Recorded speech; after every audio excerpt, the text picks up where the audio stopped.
Hello, Kuya Ruder po. Andito po tayo ngayon sa pinaka-high-tech at pinaka-malinis na shrimp farm sa buong Pilipinas. 36 hectares of high-technology shrimp farm owned and operated and created by Christian entrepreneur Sir Iggy Colesio. Ito po ang Palaya Shrimp Farm!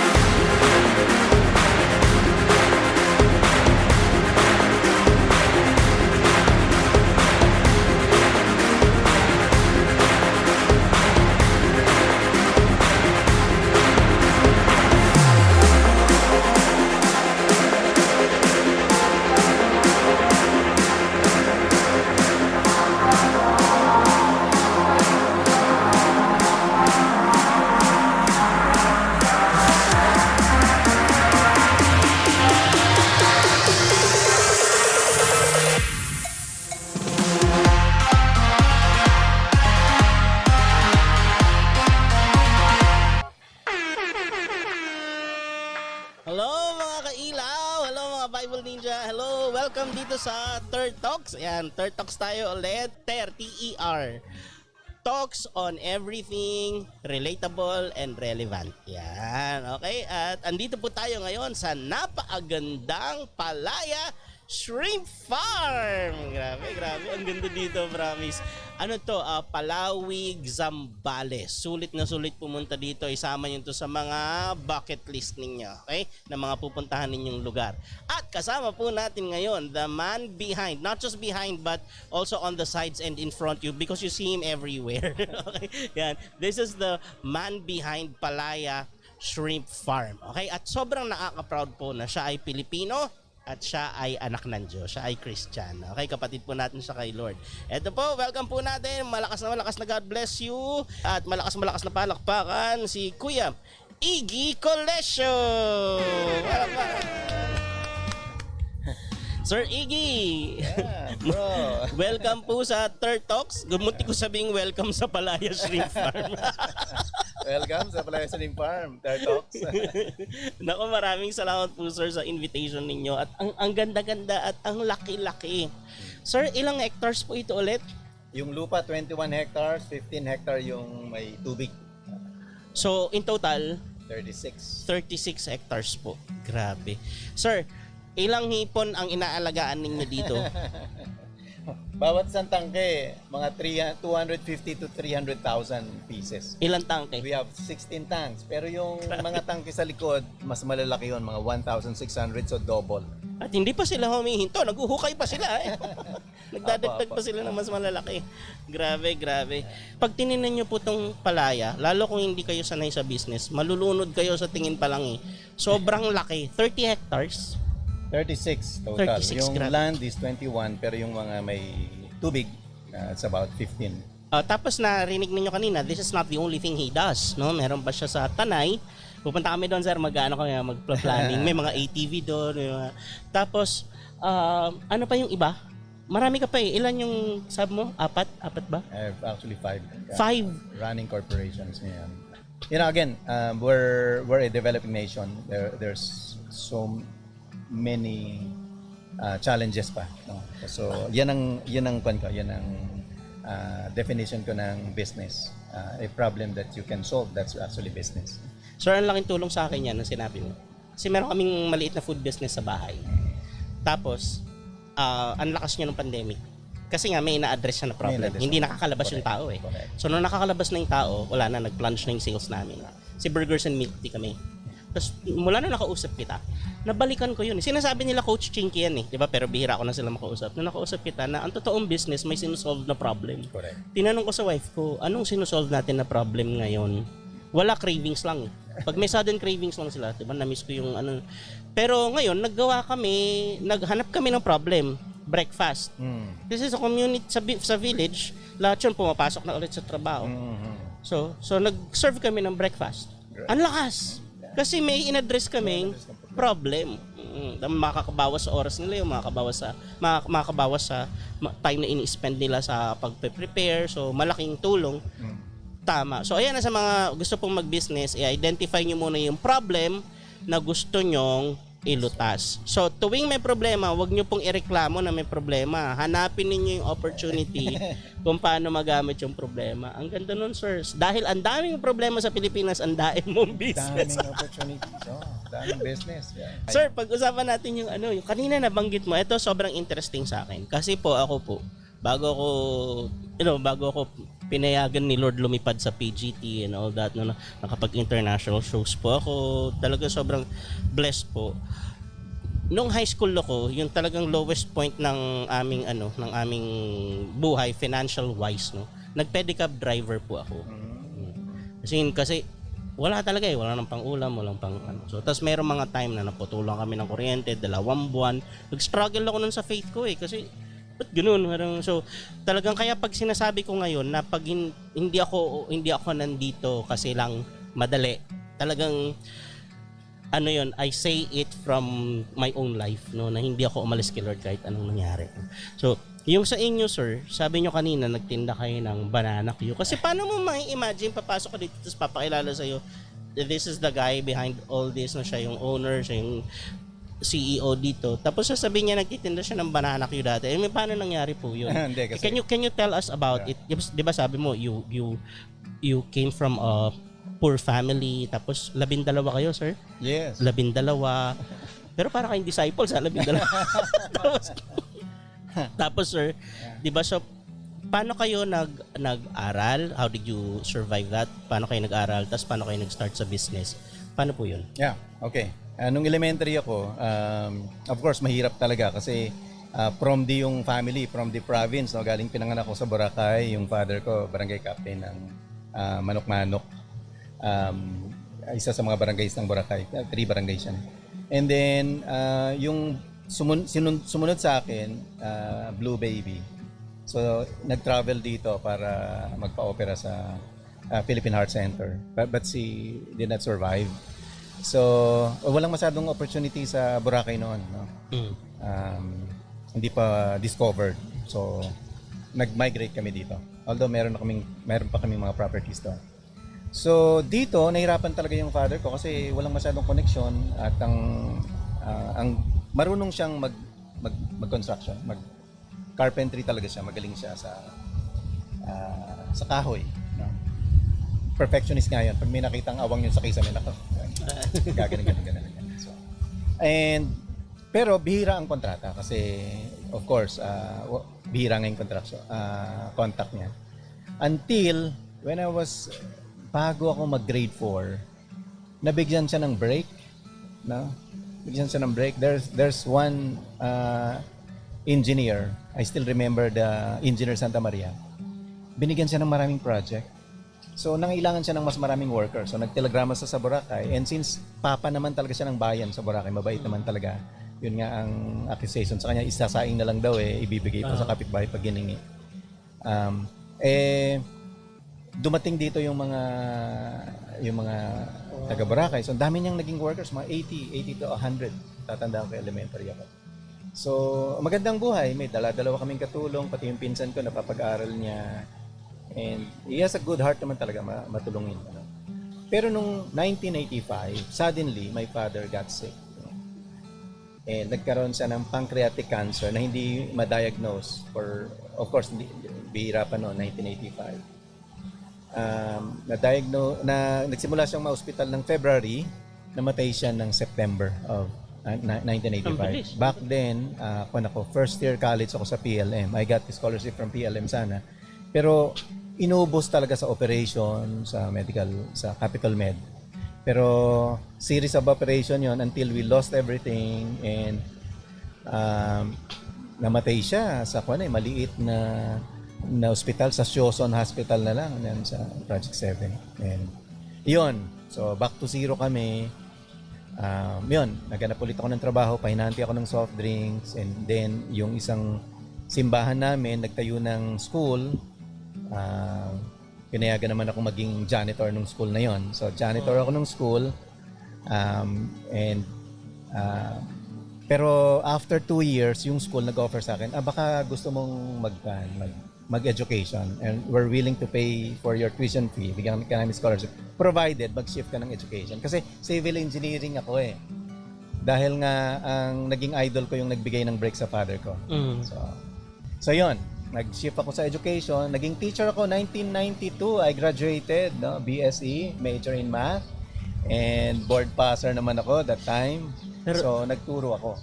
Sir, naibaon mo pa yung engineering mo kasi nag-major ka sa math. Oh, yes. Mahirap pang math sa engineering. That's the connection, no? Ay, sige, magkukuha ako. BSc na lang ako, tapos math major na lang ako kasi may mga subjects na makikredit. Sobrang amazing ito sa mga kailaw po na nakikinig sa inyo lahat. Isipin nyo itong maigi ha. If you try to wrap your hand around this, no? Nakita mo yung family mo no, from very hard start, no? Tapos lumipad, nagkaroon ng opportunities, tapos nag-plunge ulit, no? Yung sinasabi mo kanina na dalawa na yung from having your own maid, tapos ngayon ikaw na yung janitor. Anong inisip mo nun? Yeah, you're really battling against what your mind suggests, no? Na you're not cared, God is not that real. No, kasi na narinig ko sa simbahan yung mga miracles, and yet yung sa'yo parang pero yun nga, medyo deep din ang aking relationship with the gospel because of my sister na who really showed me who Jesus is. So full of faith, she knows na God won't allow anything that would bring us in yung separation sa kanya. So tanggap ko yon, and may kon ako doon, sige, saan mo ako dadalhin, Lord? Anong hinuhon mo ba ako to be a stronger person? Sige lang. Sir, mabilisan lang ha. Your conversion story. Wala akong drastic, really drastic na change. Na-convert ako because yung sister ko showed me Jesus. Yung sister ko kasi very grumpy na ate, beautiful lady, pero nung back then nung iniwanan kasi kami ng magulang namin. What was the specific moment na yun yung sinasabi mong your sister showed me Jesus? All of a sudden nagbago siya. From a grumpy, masungit na ate to somebody na parang ang liwaliwanag ng mukha niya and a happy person. Kasi dati talaga masungit siya kasi ang hirap namin tapos inaalagaan niya kaming mas bata sa kanya. Kami, 4 kami na inaalagaan niya. Yun, siya ang unang na-convert sa amin. Ang story niya, because sa hirap, she wanted to end her life. Tapos, pero sabi niya, kasi never siya umattend ng party. So, kunento niya sa amin na umattend muna siya ng party before she'll end her life. No? So, pero dun sa party, birthday nung kaklase niya, nag-brown out. Uso yung brownout nun eh. Basta panahon ng 80s yan. 80s. Mga 6 to 8 hours ang brownout din. Every day. So, lumabas sila, nasa ilalim sila ng maliwanag na buwan daw. Nakaupo sila sa gutter. Somebody shared the gospel. And she just felt love. And sabi niya, for the first time in her life, I just felt love. Kasi dati hindi niya maramdaman yung love ng parents ko. Siyempre, ang dami-dami niyang responsibilities, tapos ang dami-dami namin, tapos ang hirap, parang kini-question niya yung parents ko na, bakit ang dami-dami yung mag-anak, hindi. Kasi siya, matalino siya, pero hindi siya makapag-aral sa magandang school. And yun, basta pag uwi niya na yon sa bahay, she was changed. I know she met somebody and I want to meet, kung ano man yung nangyari sa kanya, gusto nangyari sa akin. Kasi nagbago talaga siya. Naging masayahin, prayerful, and mas lalong nag-glow yung beauty niya. Wow. Ano pangalan ng sister niyo? Ate Lilian. Si Ate Lilian. She's now a pastor's wife, and she actually has a pastor's heart. No? Pastor din yung panganay niyang anak. Hope from Heaven Christian Community sa Marikina. And siya talagang may totoong pusong pastor. And yung bayaw ko naman is meron siyang teacher's heart, gift niya teaching. No? And siya yung may pinakamalakas na influence sa buhay ko. Wow. I respect her so much.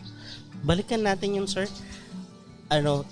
Pareho tayong walang drastic change. Wala. Kasi yung grade 4 ako, dinala ako. Alam mo, dinala ako sa Mandaluyong. Yung church nila, nagre-rent sa chapel ng Mandaluyong Mental Hospital mismo. Okay. Dun. Yung pag may nagte-testimony, medyo naiinggit ka ng konti. yung dating drug-addict. Dating siga. Yung dati addict ako. Minsan nag-iimbento ka na lang. Dati po akong hirap na hirap sa math. Pero ayun, yung tandaan nyo to, mag-gap tayo, pero tandaan nyo to yung my sister showed me Jesus. Sobrang powerful po nun. Nakita sa buhay. Ang nawala sa akin yung fear because back then nung elementary years, takot akong mamatay. Nininervyos ako pag nakakadaan ako sa wake, you know? Pag may burol, no? Babangungutin ako niyan. Nanaginip ako na ako yung because of course, way back ang turo sa atin sa religion natin dati is pag gumawa ka ng maraming mabuti, punta ka sa langit. Titimbangin yan. Titimbangin. Hindi mo alam eh. Pakulit ako nung araw. Naninirador ako ng kung ano. Napak ako ng kaklase. Nangongopya ako. So, hindi mo alam kung marami ka nang nagawa. Well, you're trying to be good naman. No? Tumutulong ka sa nanay mo. Nag-iigib ka ng tubig. No? Kasi talagang really want to study. Nagtitinda talaga ako ng banana Q, kamote Q. Tinutulungan ko yung mother ko just to send me to school. Hindi ko alam kung gaano kadami na yung mabuti. So takot akong mamatay kasi ayun ang nawala. Nang nalaman ko na, oy, bayad na pala. Wala na palang. It's just a door. So yes, bro. Sir, nabanggit ko po kanina yung Palaya Natural Farm. Yun yung kasi mas malapit sa mga nasa Manila, di ba? Ang dami ko nakikita mga post diyan, merong ATV, campsite. Una, dragon fruit farm lang talaga, no? Tapos ngayon, alam mo, ang dami namang requirement ng tao. Gusto nila may staycation, gusto nila makapag-overnight doon, gusto nila mag-camping. Yung iba gusto magpakasal sa farm. So, naging talagang a place for different activities, no? Meron kaming staycation, ATV rides, meron kaming river bathing, trekking, horseback riding, and a lot more. Wow. This is how many minutes or how many hours from, let's say, From Cubao? Cubao, 1 hour and 20 minutes. Ay, lapit lang. Actually, 58, to be exact, 58 kilometers. Wow, ayan po, Palaya Natural Farm. Lalagyan namin dito yung link, follow nyo po yung page nila. Tsaka ang galing nila sa social media. Nakikita ko si Emil, yung anak mo na ang galing. Kasi there's no real success without a successor. So you have to train their... Can you say that again, sir? There's no... True success without a successor. There's no true success without a successor. Alam nyo, maraming ministry na nai-stamp kasi ayaw mag-train ng kapalit. Walang pagpapasahan yung baton. Sir, tell us about it, Mike Sila. Yeah, na-develop yon from a dragon fruit farm. Of course, yung mga tao doon medyo walang kabuhayan. Walang kabuhayan. And most of them are, they call it katutubo, yung dumagat. Dumagat remontado. So, yung plano ko doon is to build the biggest dragon fruit farm para magkaroon ng livelihood yung lugar. Pangalawa, i-develop yung lugar as an ecotourism kasi contribution ko yan sa lugar. Ang lugar na binibisita ng turista somehow umuunlad. So, initially, talagang nagnegosyo kami. I mean, nag-build kami ng farm, we hired them as farmers, and nung unti-unti na nilang nakikita, minamahal natin yung tao kasi alam mo, ang mga katutubo daw, hindi medyo sensitive yan. Kapag ikaw ay pumunta doon at nag-minister ka agad, kini-Christianize mo sila. Medyo nagdi-distant kagad sila. So what we did, we just give them employment, tapos we pray for them silently, tapos talagang minahal lang namin.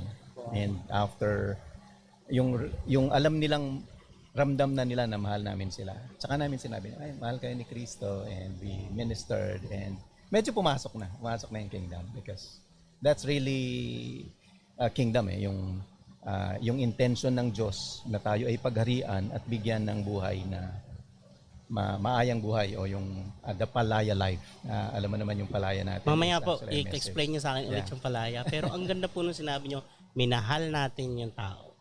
Nung talagang ramdam na ramdam nila na mahal natin sila, no?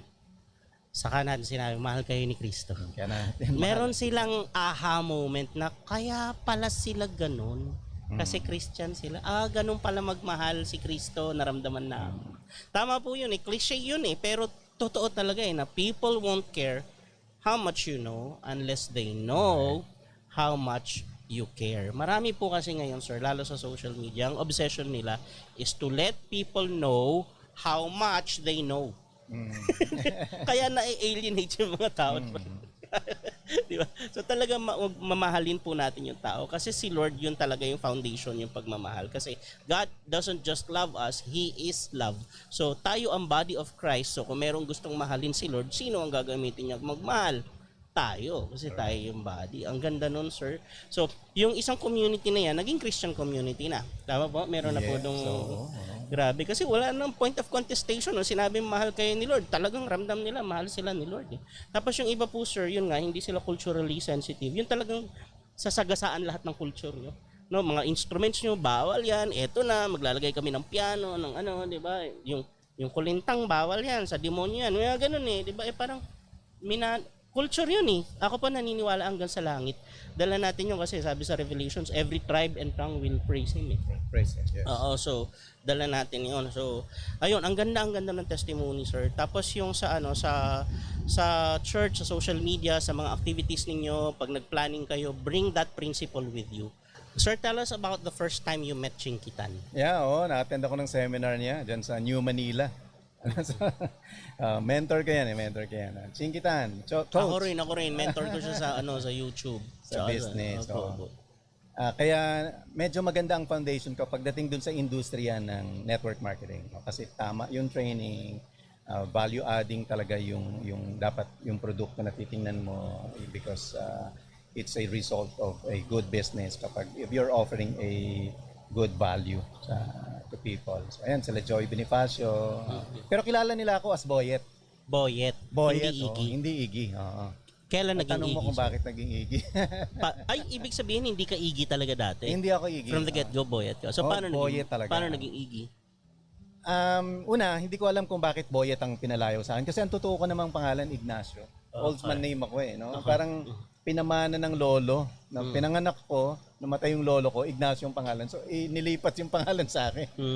Alam ko, meron yata silang pamahiin. No? So, but anyway, Ignacio. Pero Boyet ang palayaw. Lumaki talaga ako, Boyet. But somebody told me, sabi niya, why Boyet? Boyet means still a boy. You're a boy yet. You're a boy yet. No? And sabi niya, what's your real name? So tinanong niya, sabi ko, Ignacio po. Oh, you have a good name kasi Ignacio means to ignite, to spark, to be popular. Sino po yung kausap niyo? Widen King. Si Widen King. Si Antonia talaga actually nagsabi na yung boy. No? So, kasi naging kuwan ako naging part Widen ako King, shortly ng NFS, Nameless Faceless Servants. Wow, wait, sir. Widen King, Legend Hotel, Kabayan. Kabayan. So nagkaroon kami ng business engagement din nila. So, yun. Oo nga, no? So sabi niya, you change your nickname from Boyet kasi pinukan mo, ninanalify mo yung being a inspiration, a spark, or to ignite. Igniter ka dapat tapos biglang small boy. Parang prophetic nga, pinakamaliit ako sa pamilya, sa lalaki yan. Ayun, mga 9-10 years ago, I changed my nickname. So, wag nyo na akong tawagin Boyet. I'm no longer Boyet. I'm Iggy. Kasi it sounds like maigi, iigi. Maigi ang buhay. So, meron akong kanya. Maigi ang buhay. And kung yung mga Pilipino nawawalan ng pag-asa sa Pilipinas kasi ang daming problema, ako na-excite ako kasi ang daming problema. So, nagbago yung perspective ko. And yung inspiration na yung word na palaya, no, because God loves me and God loves us, that He gave His Son. Intention niya kaya sa pumunta dito para bigyan tayo ng buhay na masaganang tunay. So, yun, nawala na ang fear of the future when I realized that God wants me to succeed because He has given me the ability to create wealth. And wealth can be created, mga kababayan, no? Hindi natin hinahati ang limited na wealth pwede po tayong sabay-sabay mag-create ng wealth. No? Hindi natin kailangan mag-agawan. Opo. Oo. In fact, if you create wealth for yourself, you are actually creating wealth for everyone. Kagaya po dito, we were able to develop this lugar, this anong tawag dito, Kaslagan, Barangay Bato. Lahat po ng kapitbahay namin sa Mau nagpapasalamat kasi yung value ng property tumaas. Yung kapitbahay ko sabi niya dati, parang 800,000 lang yung property niya. Ngayon nabili ng 2.4 kasi katabi ng palaya. And pinapasyalan na siya ng mga turista. Kanina lang nakita mo naman daming guest dito from Colorado pa yung iba. And yun ang contribution ko eh. Ang lugar na binibisita kasi ng turista sa mga umuunlad. Ang galing, di ba? Tama. Tapos naalala ko, sir, yung joke ni Rene Requestas. Ang tagal na nito eh. Janitor siya nun. Tapos nagagalit siya, may kalat. May kalat! Pagpasok niya, ba't ang kalat? Tapos habang naglilinis siya, sabi niya, sandali, tagalinis ako dito eh. Kung walang kalat. Kung walang kalat, wala akong lilinisin. Wala akong trabaho. Tama eh. So ngayon, sir, ang nagiging tingin mo sa problema lagi, opportunity, na ano pwede gawin dyan? Oo. Actually, ganun yung nangyari sa pandemic, sir. Although, syempre, masama talaga nangyari sa pandemic. Pero, may mga ilan na mga visionaries na nung dumating yung pandemic, ang mindset agad nila, sandali, anong problema? Anong pwedeng gawin? Yun ang nag-anuhan. Actually, yung pandemic, yun yung pinakamalakas ang benta namin sa air purifier. Kasi air purifier with sanitation yung sa atin. Yung gamit ko Ozine. sa studio ngayon, yung Ozine. Pag nanood po kayo ng Bible Ninja, lagi nasa gilid ko yun, Ozine. Yun, sir, dito sa Palaya, how did this come about? Paano ito nag-umpisa? Of course, I've been a distributor all my life. No, marketing, you transfer goods from manufacturing to consumers, and you train a lot of agents, distributors. Nangarap ako to put up my own, no? And yun nga, ano bang problema na pwede kong isolve?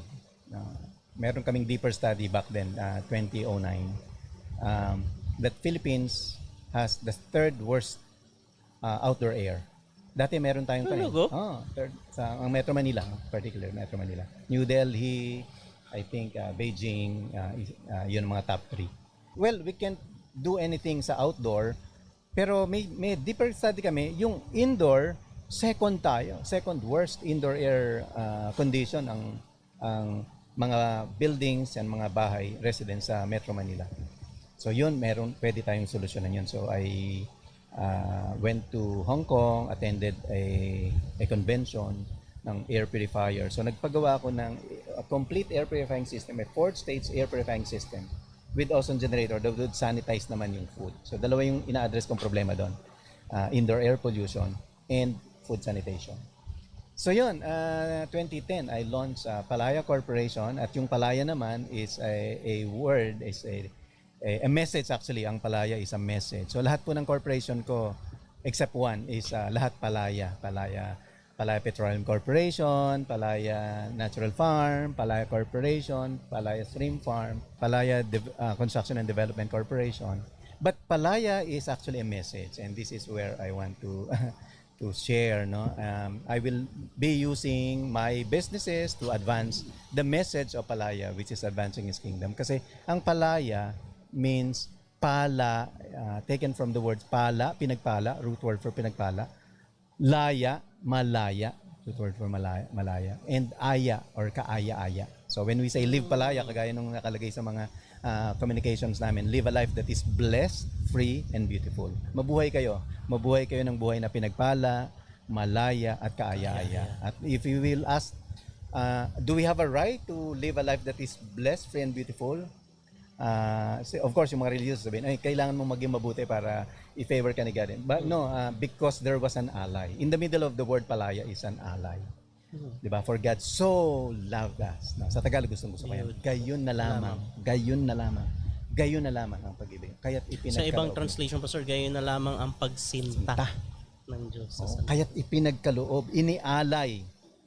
And because of that ally, we actually have the right to have a life that is blessed, free, and beautiful, because of that ally, we were parang nagkaroon tayo ng right to enter His kingdom.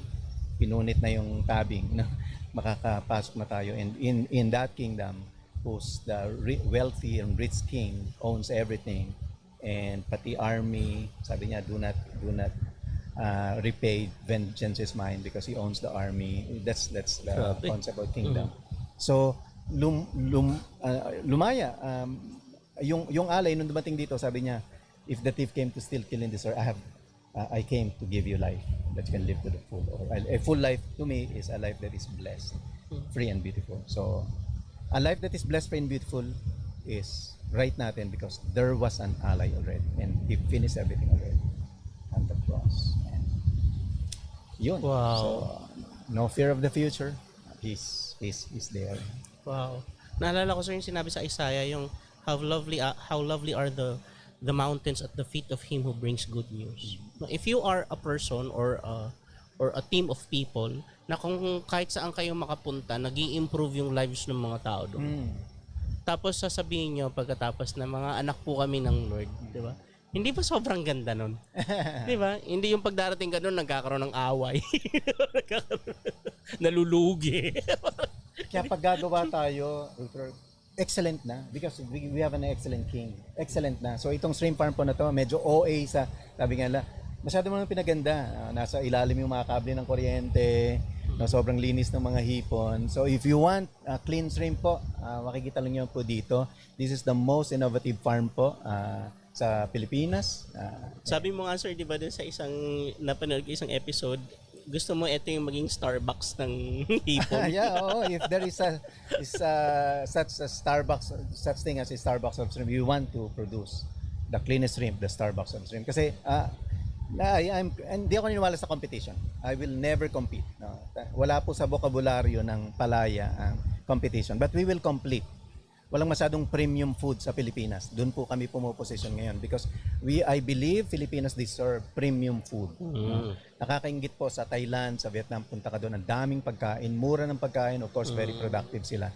So ngayon po, medyo iwan tayo dyan. So again, isa po sa mga gusto ko ma-accomplish is makabigay ng inspiration na kaya natin. Ito pong technology dito, I guess, sa ngayon is second to none. Super intensive, clear water technology. And it looks like more like a resort than a shrimp farm. Actually, akala ko swimming pool yan. At malinis po yung hipon. At matamis. Hindi nakaka-allergy, sabi nila. Nandito kami sa gitna ng hipunan pero walang lansa na amoy. Kahapon po, kumain kami ng shrimp. Di ba may guhit yan? Ang tawag doon, may guhit na itim yung tinatanggal nila, yun daw yung dumi, di ba? Wala. Itim. Wala siya. Nakaka-amaze. First, 45 years old na ako. Ngayon ako nakakita ng ganung hipon. Clean shrimp. Kung meron ka naman makita, brown lang siya. No? Pero wala siyang ganun, yung tatanggalin mo pa ng ganun. Wala. Ang galing. Tapos po, sir, pag gusto po lang umorder ng shrimp dito, paano po yun? Bisitahin yung Palaya Shrimp Farm. Message sa page namin ay meron po kaming door-to-door sa Metro Manila. Kayo? Yes, nagde-deliver kami. As low as 3 kilos na deliver namin. Sa Metro Manila po. Naubos daw po yung dala nila doon sa conference ubos eh. So, ayun. So, twice a week ang harvest namin. Once a week po. Because we deliver sa mga restaurant din, Vikings, Shrimp Bucket, Newport. Pag kumain ka sa restaurant, hanapin nyo kung Palaya Shrimp yung gamit nila.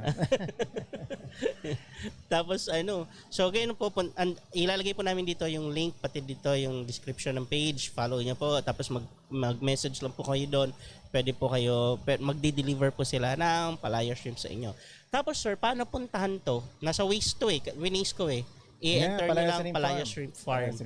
From Cavite, Molino, Cavite ako medyo malayo. Dulong-dulo ako ng 5.5 kaya. So mga ganun po, mga 5.5. Pero kung nasa Cubao ka na, mas malapit na, bawas mga ganun. Para ka lang nagkabanatuan. Okay, From Subic, mga 2.5. So hindi naman siya ganun kalayo. Pero ang ganda po. Sulit po yung biyahe, sulit na sulit. Tapos, I'm not trying to pull your leg. Kasi marami na ako napuntahan. Lalo na, pati tinanong ko yung rates na i-compare ko sa mga pinupuntahan ko, no? So ayun, so ang ganda-ganda po dito. Tapos yung cabins pang celebrity po yung design. I mean, puntahan nyo sa Palaya Farm. Lagay nga natin dito yung nagpunta po dito yung kamukha ko, si Sam Milby. Sam Milby, ganun lang mga nagpupunta dito. Sam Milby, Catriona Gray, Joshua Garcia. So ayun, isipin nyo bumabiyahe sila pumunta dito kasi ang ganda-ganda po talaga. Okay, tapos sarap na pagkain, tapos sakto lang yung price, no? Eh sir, sobrang inspiring nitong Thank you. conversation na to. Sulit na sulit, no. Maraming salamat That is po good. at manghuhuli po tayo ng ibon. Ano tawag dun, sir? Dala experience. Dala. Ano Castnet. yan? Local term for castnet is dala. Ano yan? Thai o Philippines? Filipino. Filipino. Dala. Magka-cast tayo ng net at manghuhuli tayo ng freshest and The cleanest, cleanest and the fresh. cleanest shrimp And sweet. in the Philippines. So, ayan ha, i-record natin yan. Sir, pray po tayo. Sure. Lord, we thank you. Maraming salamat po. Grabe, punong-puno po yung napag-usapan po namin. Punong-puno ng inspirasyon. Punong-puno po, Panginoon, ng kabutihan mo. We thank you for you are good, Lord God. And you, Lord, amidst all the things that we consider problem, Lord, you are indeed, in fact, actually presenting opportunities. Dalangin po namin, bigyan po kami ng mas malinaw na mata para makita yung mga opportunities na pinipresent mo sa amin para maging blessing po, Panginoon, sa mga taong nakapaligid sa amin. Maraming salamat po. Lord, maging kagaya po kami, Sir Iggy, na yung mga problemang darat na namin, gagawa namin ng solusyon. Yung mga taong mapupuntahan namin, mga lugar na mapupuntahan namin, ma-improve po namin, mabibless namin yung buhay nila, mabibless mo po sila, gamit po kami. Maraming pong salamat. We honor you. We bless you. Lahat po ng nakinig ng broadcast na ito, pagpalain mo po sila, Panginoon. Marami pong salamat sa iyong alay. At ngayon, meron kaming buhay na palaya. Sa pangalan ni Jesus. Amen. Amen. Amen. God bless po. Share niyo po itong video nito. Panood niyo po sa mga friends ninyo para ma-inspire din sila. God bless you. God bless you. Huwag niyo kakalimutan every Friday, Bible Ninja, 9 p.m. every Friday night. Tapos, ayan, Palaya Shrimp Farm dito sa Palawig, Zambales. Tapos, where exactly in Tanay, sir yung Barangay Kayabu. Barangay Kayabu, Tanay, Palaya Natural Farm. Pupunta rin tayo doon. Okay, God bless you. Bye-bye!